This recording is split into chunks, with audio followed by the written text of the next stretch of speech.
Hey everybody, this is Erica, the technology nerd who likes to film stuff, and these are the Galaxy S9 and the Galaxy S9 Plus. They are overall incremental updates to the Galaxy S8 and Galaxy S8 Plus of last year, but I am very happy about the changes. Camera improvements, new features, more RAM, stereo speakers, and a bit less bezel. Let's check them out. Starting with looking around them, the first notable difference between the two is not just the size this time around, but the S9 has one camera where the S9 Plus has two. We've got a wide angle and a telephoto lens following after the Note 8. We can also see the fingerprint sensor positions have moved to a more sensible place on both of them.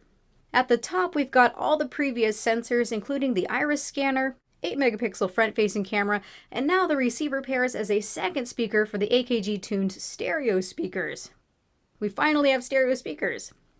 Then on the bottoms, we have a headphone jack. We've kept that. We have a USB-C charging port that's compatible with Quick Charge 2.0, a microphone, and the second bottom-facing speaker. On the left side, we have the volume rocker and the Bixby button. Yes, it's still there. On the right side, we have the power button. Then as you can see, the bands are a shimmery metallic color that match the back panel of the phone. It looks really nice. Then lastly, at the top, we have the SIM card and SD card slot, plus a microphone. Now going back to a screen grab of all the colors, we have Midnight Black, a new variation of Coral Blue, they can't really decide on the color, and a new Lilac Purple, which I personally really like. And spec-wise, these come with the Snapdragon 845 SoC in the United States. We've got 4 gigabytes of RAM for the S9 and 6 gigabytes of RAM for the S9 Plus. So there is a difference there. They start at 64 gigabytes of internal storage, although I'm sure other regions are going to get the 128 gigabyte and 256 gigabyte ones, and they are IP68 water and dust resistant. A little tidbit to mention is that compared to the Galaxy S8 devices of last year, the S9 and S9 Plus are ever so slightly shorter, like less than 2 millimeters, and you can see that there is even less bezel now for an even more immersive experience. They are killing them bezels. Now talking about these displays. They are 5.8-inch and 6.2-inch curved Super AMOLED displays, the same sizes and resolution as last year. But this time around, Samsung is saying that they are 15% brighter, going from 600 to 700 nits, and they look as gorgeous as ever. Now let's move on to the exciting stuff, starting with the cameras, where the biggest changes. The S9 has a single optically stabilized wide-angle 12-megapixel camera, while the S9 Plus also has a second optically stabilized 12-megapixel telephoto camera. That's a mouthful. Both phones' wide-angle cameras have a mechanical iris that can open up to a wide f1.5 aperture or close down to a smaller f2.4 aperture, and that is awesome. So the S9 Plus is now a phone that can adjust both the amount of light coming into the lens and the focal length. Both features are only binary at this point, meaning only two choices for aperture or focal length, but this is inching ever closer to the capabilities of a real camera. And yes, in Pro mode, you are free to open and close the aperture at your discretion. f1.5 will let more light into the lens so it can be used for indoor and low lighting scenarios, or a very shallow depth of field, where the smaller f2.4 aperture can be used for outdoors as there's plenty of light, and even to get a larger depth of field that the f1.5 aperture won't be able to get.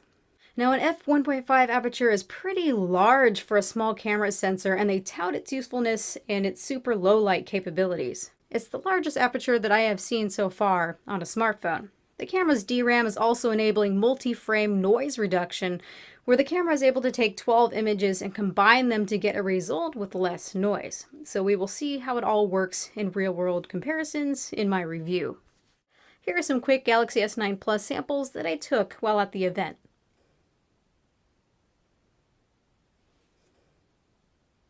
Looking at the camera interface, I love what they have done to simplify it. Now we just need to swipe back and forth in an iPhone-esque type of way to get to the various modes. It's all immediately accessible and very easy to use. Let's have a look at the super slow motion mode. The phones are capable of recording 960 frames per second video at 720p, and Samsung has made the mode very simple and fun to use. The slow motion is made possible by DRAM inside the camera sensor, which the Xperia XZ Premium has as well, so we've seen it before. And the DRAM allows many images to be temporarily stored very quickly. So when taking super slow motion video, the video starts out as a normal speed 720p video. Then during the super slow motion, a great number of images are then captured very quickly in a small spurt. Then it goes right back to normal speed video. And you can capture many slow motion spurts per video. I believe it's 20. So in this example, we have set it to detect motion automatically, which is really awesome. It waits for motion to pass into the square, then it starts the 960 frames per second slow motion. This is awesome so that you don't miss your shot, and so far it seems to work very well. What if it went on the screen? And of course, a slow motion video cannot be complete without your choice of music track, should you desire. Now, one thing to note, you will need plenty of lighting because exposure time is very fast and there isn't much time to let light into the sensor. Image quality will degrade very quickly and will look very noisy without lots of light. And if you are more confident with your slow motion sensibilities, you can manually choose when to hit the slow motion button instead of having it done automatically. Another awesome thing is that once you record your slow motion video, you can crop it to your liking and set it to your lock screen. So whenever you turn on your phone, you can experience that same moment. Next is Samsung's answer to animojis called AR emoji, which I actually quite like, and I think I will use more than Apple's variation. It works by capturing an image of your face and then mapping it onto a character that looks like you. Then of course you can make some facial adjustments, you can change your hairstyle, you can change your accessories, and even your clothing to match your personality best. It maps out more than 100 facial features to create expressions, even allowing you to use an avatar made by someone else. I tried the others made that day, which was fun. You can also mask your face to an animal or silly stickers. Then you can record all of your shenanigans to the gallery to check out and share later. An implementation that I think makes this AR emoji feature actually useful and not just something I'm going to forget about is that your emoji avatar is created into 18 emoji GIFs that you can share. So these GIFs are readily available to share inside of the keyboard to express various emotions while texting, and many avatars are remembered so you can scroll through them. In a day and age where emojis and GIFs are used to express ourselves more often than face-to-face in some circumstances, at least here they actually look like us. Other bits about the cameras. The Galaxy S9 has a second telephoto lens that helps to create the live photo shallow depth of field effect like we had on the Note 8, and the S9 doesn't. But in the camera interface, Samsung has included their classic selective focus that uses one camera and software, so the experience feels more even if it's not as good. Now about that fingerprint sensor placement, it's not inside the display still, but I am well pleased that they moved it and things look more balanced. Though I have to admit, I suddenly found it feeling placed a little too far down on the S9 Plus due to having two cameras, one on top of the other, but I will get used to it quickly. The S9 felt great though and right where I expected it to be. Speaking of biometrics, Samsung has created a new option under security lock settings called Intelligent Scan.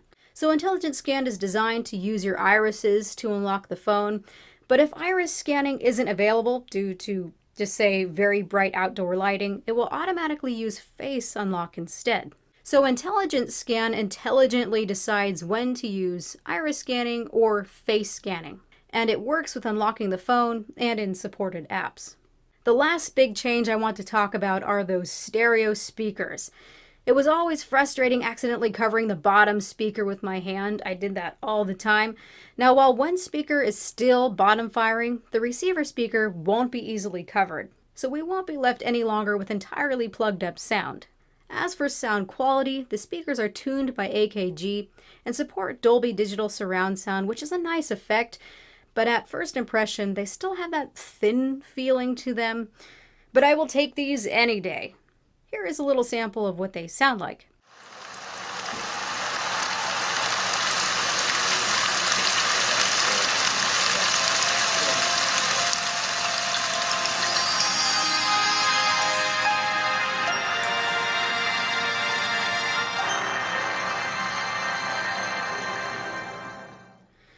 Lastly, this is a Galaxy phone through and through. We still have the features that you love, such as one-handed use, display settings, multi-window settings, and so on. The under-the-screen home button is still here. Everything is still here. And I almost forgot to mention the S-Health sensor is still here as well. As a wrap-up, we've got some new casing designs, as well as the return of old friends.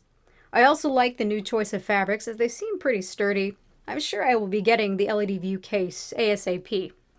Overall, these feel like very exciting devices, incremental from the S8s, but with changes that bring these even closer to perfection. I will be getting these devices in hand ASAP. Let me know what you want to see in the full review. So this has been Erica the Technology Nerd. Thank you so much for watching. Hit that notification bell to be notified of future videos. I really hope that this was informative and helpful. Have a good day, you guys. Bye!